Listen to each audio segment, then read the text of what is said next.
बड़ा कठिन है भोगों की आशा का त्याग करना। आशा सर्वत्र से हट जाए तो एक क्षण नहीं लगेगा स्वरूप बोध होने में। जो स्वरूप बोध होने में समय लग रहा है, भगवत साक्षात्कार होने में, उसका कारण है आशा। भोगों की आशा, जीने की आशा, मान प्रतिष्ठा की आशा, लोक परलोक की आशा।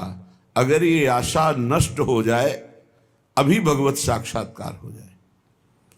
लौकिक आशाओं का नाश ही अध्यात्म की ऊंचाई है।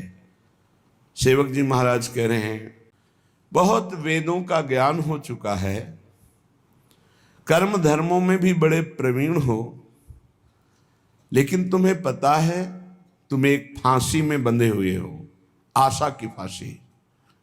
भोगों की आशा, जीने की आशा, धन की आशा, मान प्रतिष्ठा की आशा, आस की पास नहीं तोरी जानी। फिर क्या हुआ? सकल स्वार्थ करत रहत जन्मत मरत। जन्म मरण से मुक्त नहीं हो सकते। स्वार्थ की लीलाएं होंगी, चाहे जितना शास्त्र ज्ञानी हो, कर्मकांडी हो, विद्वान हो। सेवक जी महाराज के वेद विद्या पढ़त कर्म धर्मन करत जलप तन कलप की अवधि आनी।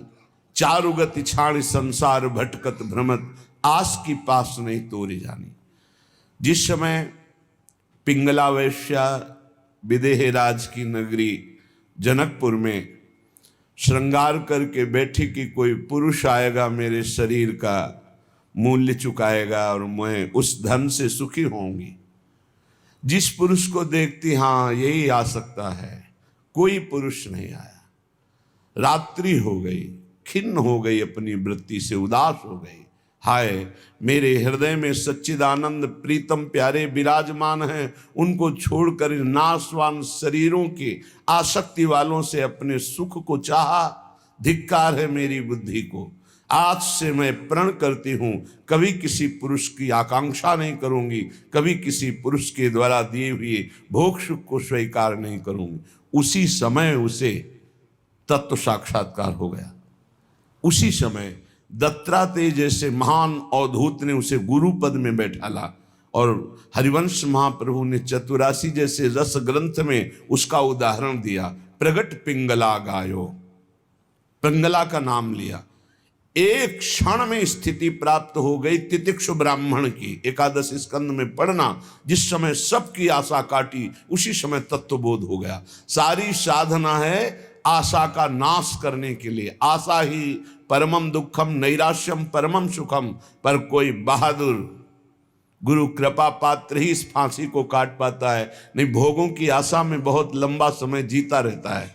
ये भोग चुका हूं, ये भोग लूं, ये भोग लूंगा, ऐसी आशा लोक लोकांतर की, पद प्रतिष्ठा की, धन मान आदि की, ये बहुत बहुत बड़ी बाधा है और इसे कोई समझ नहीं पाता है, समझते हुए भी नहीं समझता।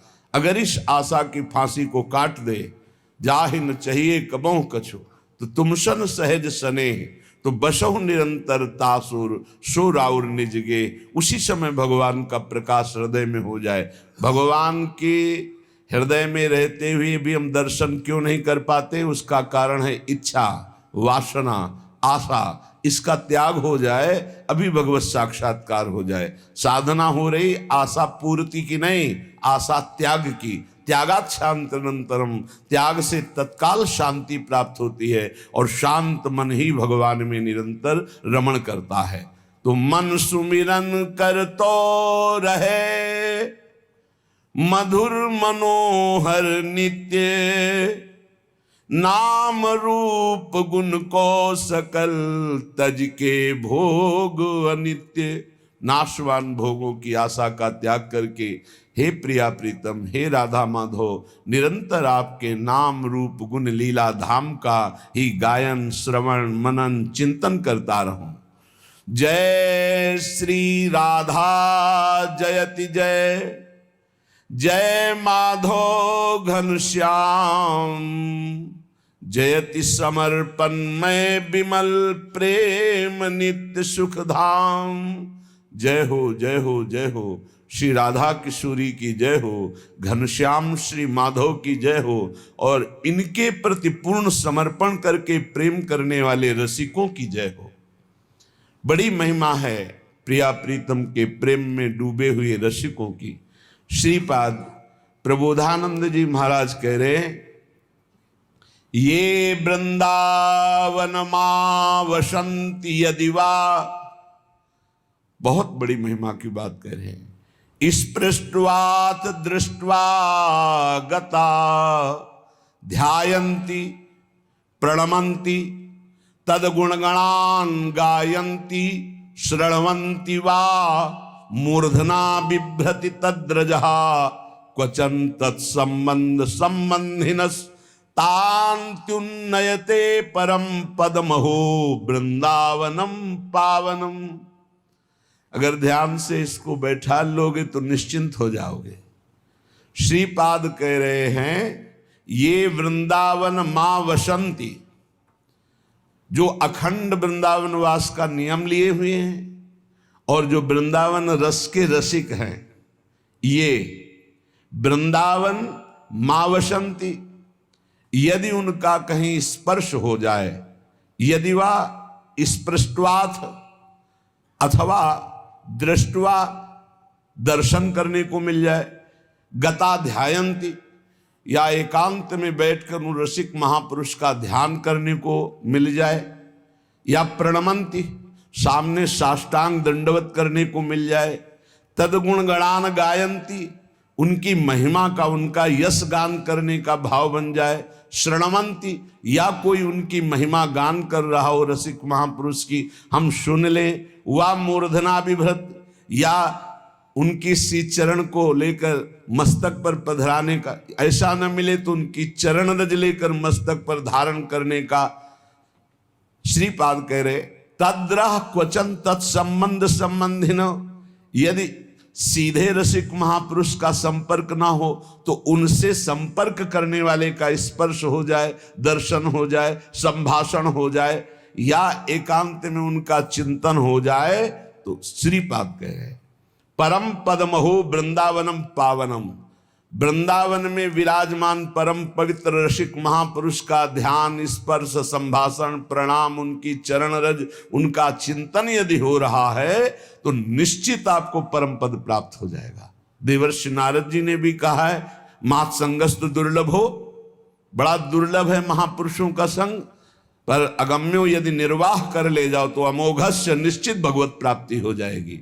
श्री जी संबंध का निर्वाह करती, ये हमारी प्रिय सखी का शरणागत है। बस इस बात से श्री जी महल खवासी दे, अपने श्री चरणों की सेवा अपने महल का वास प्रदान कर देती।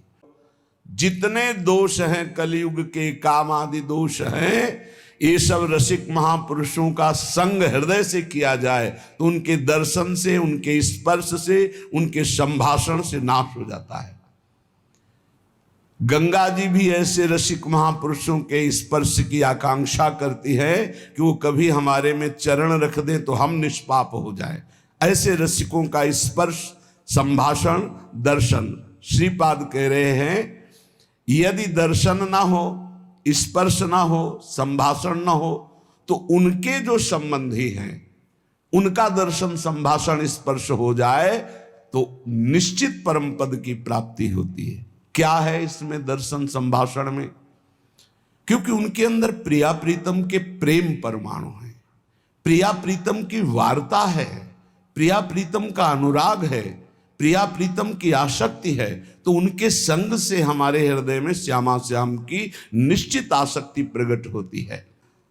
हमें अपना कह दे, ये अपने जन हैं, या एकांत में जब वो श्री जी के चिंतन में हो, उनके ध्यान में कभी हम आ जाएं, इस भाव से कि अपना दास है, ये अपना सेवक है, ये अपना निज जन है, ये श्री जी का जन है, निश्चित आशीष जो प्राप्त होता है, जो जीवन का परिवर्तन करता है, ये हम गूढ़ बात कहते हैं, वो मांगने से नहीं मिलता है, वो हाथ रखवाने से नहीं मिलता है, वो मिलता है जब वो भजन में बैठे होते हैं और अचानक आपकी किसी सेवा, दैन्यता, कोई ऐसा आचरण जो उनके हृदय पर प्रभाव डाल चुका है, उस समय आपकी याद आ गई और उस याद में जो आपके पास गया, श्री जी के चिंतन से डूबा हुआ वो भाव, वो आपका परम मंगल परम कल्याण कर देता है। कह रहे हैं निश्चित परम पद प्राप्त हो जाता है। प्रभु अपने जन से ज्यादा अपने जन के प्रति प्रेम रखने वाले को दुलार करते हैं। सेवक जी महाराज कह रहे जो हरिवंश उपासक सेवय सदा सेवू ताके चरण विचारी, और जो हरिवंश को धर्म सिखावे सोई तो मेरे प्रभु ते प्रभु भारी। वो मेरे प्रभु से भी बढ़कर प्रभु है जो मुझे प्रभु की बात सुनाए। जिनके जाने जानिए युगल चंद सुकुमार, जिनके परिचय कराने से प्रिया प्रीतम से हमारा परिचय हुआ, हम ये जान पाए कि हमारे प्राणाधार जीवनधर राधा माधव श्यामा श्याम, उनको उनसे भी अधिक भाव करके मानना ये निश्चित परम पद की प्राप्ति का हेतु है।